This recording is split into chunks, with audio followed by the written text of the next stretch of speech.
தமிழ் புத்தாண்டுக்கு ஏதாவது நீங்கள் பாயாசம் பண்ணணும்னு நினச்சிங்கன்னா ரொம்ப பொருளும் யூஸ் பண்ணாமல் இந்த மாதிரி சிம்பிளாக பச்சைப்பருப்பு பாயாசம் செஞ்சு பாருங்கள். ரொம்பவே டேஸ்ட்டாக இருக்கும். எல்லாருமே ரொம்ப விரும்பி சாப்பிடுவாங்க.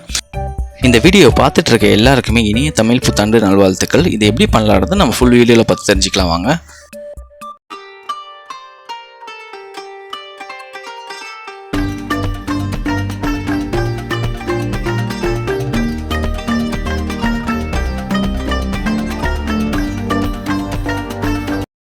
ஃபஸ்ட்டு பச்சைப்பருப்பு பார்த்திங்கன்னா நீங்கள் ஒரு கப்பு பச்சைப்பருப்பு எடுத்துக்கோங்க.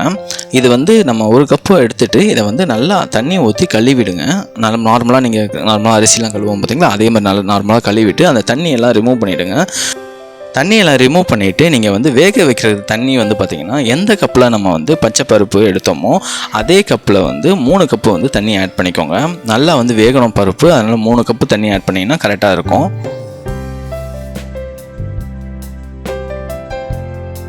3 கப்பு சேர்த்துட்டு இதில் ஒரு பிஞ்ச் அளவு மஞ்சத்தூள் சேர்த்துக்கோங்க. இது நம்ம கலருக்காக நம்ம சேர்க்குறோம். அதனால் மஞ்சத்தூள் சேர்த்துட்டு கொஞ்சம் வேக வச்சுக்கோங்க. கொஞ்சம் நல்லா கிளறி விட்டுட்டு நம்ம குக்கரில் நார்மலாக 2 விசில் வர வரைக்கும் நீங்கள் நல்லா வேக வச்சுக்கோங்க. ரொம்ப அதிகபட்சமாக வேக வைக்க வேண்டாம். ஒரு 2 விசில் வந்தாலே போதும். அதுக்கப்புறமேலு நம்ம வெல்லம் ரெடி பண்ணிக்கலாம். வெல்லத்தை பொறுத்த வரைக்கும் அளவு பார்த்திங்கன்னா 1 கப்பு பச்சை பருப்புக்கு நீங்கள் 1 கப்பு வெல்லம் சேர்த்துக்கோங்க. நீங்கள் ஸ்வீட் அதிகமாக வேணும்னு நினச்சிங்கன்னா நீங்கள் 1.25 கப்பு எக்ஸ்ட்ரா கூட நீங்கள் சேர்த்துக்கலாம். இதில் தண்ணியோட லெவல் பார்த்திங்கன்னா 1.5 கப்பு தண்ணி சேர்த்துக்கோங்க 1 கப்பு வெல்லத்துக்கு. நல்லா ஹீட் பண்ணுங்கள். ஹீட் பண்ணிவிட்டு இதை நல்லா கரையிற வரைக்கும் நல்லா கிளறி விட்டுக்கோங்க. கொஞ்ச நேரத்துலேயே நல்லா கொதி இந்த மாதிரி நல்லா தண்ணியாக வந்துடும் நமக்கு. இதுக்கப்புறமே நம்ம அதில் சேர்த்துக்கலாம். நம்ம அந்த குக்கர் 2 விசில் வச்சோம் பார்த்திங்களா, அது எப்படி இருக்குன்னு நம்ம பார்க்கலாம். இப்போ பார்த்திங்கன்னா நல்லா பருப்பு நல்லா வெந்துருச்சு நமக்கு.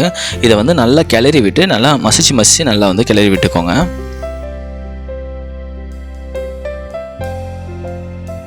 நல்லா ஃபுல்லாக இந்த மாதிரி நல்லா கிளறி விட்டுட்டு அதுக்கப்புறமே நம்ம வெல்லம் சிரப் ரெடி பண்ணி வச்சுருந்தோம்ல, அதை ஃபில்ட்ரு பண்ணி சேர்த்துக்கோங்க. எந்த வெல்லமாக இருந்தாலும் சரி, பாவு வெல்லமாக இருந்தாலும் சரி, நார்மல் வெல்லமாக இருந்தாலும் சரி, அதில் கொஞ்சமாவது லைட்டாக மண் இருக்கும். அதனால் ஃபுல்லாக பாயசமே கெட்டு போகிற மாதிரி இருக்கும். அதனால் நீங்கள் ஃபில்ட்ரு பண்ணியே சேர்த்துக்கோங்க. சேர்த்துட்டு ஒரு பிஞ்ச் அளவு உப்பு சேர்த்துக்கோங்க. இது கூடவே வாசனைக்கு ஏலக்காய் தூள் 1 ஸ்பூன் சேர்த்துக்கோங்க.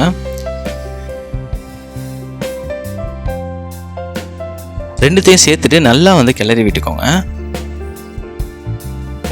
நெக்ஸ்ட் ஒரு நல்ல கொதி வரணும். அந்த மாதிரி கொதி வந்தால் தான் நமக்கு ஃபுல்லாக வெந்திருக்குன்னு அர்த்தம். இந்த மாதிரி வந்ததுக்கப்புறமே நம்ம நெய்யில் தேங்காய், முந்திரி பருப்பு, திராட்சை எல்லாம் போட்டு நம்ம வறுத்துக்கலாம்.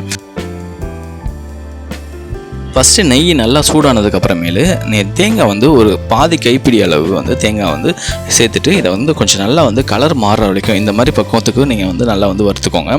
இதுக்கு அப்புறமேலு நீங்கள் முந்திரியும் திராட்சையும் சேர்த்துட்டு கொஞ்சம் நல்லா வறுத்துக்கோங்க.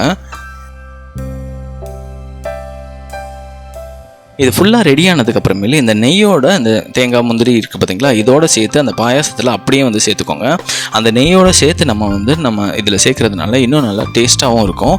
அதே சமயம் நமக்கு ரொம்ப ஜூஸியாகவும் இருக்கும் அந்த பாயாசம் சாப்பிடும்போது. நம்ம சர்க்கரை சேர்க்காமல் நார்மலாக வெல்லம் யூஸ் பண்ணி தான் நம்ம இந்த பாயாசம் பண்ணியிருக்கோம். இதை எல்லாருக்குமே நீங்கள் கொடுக்கலாம்.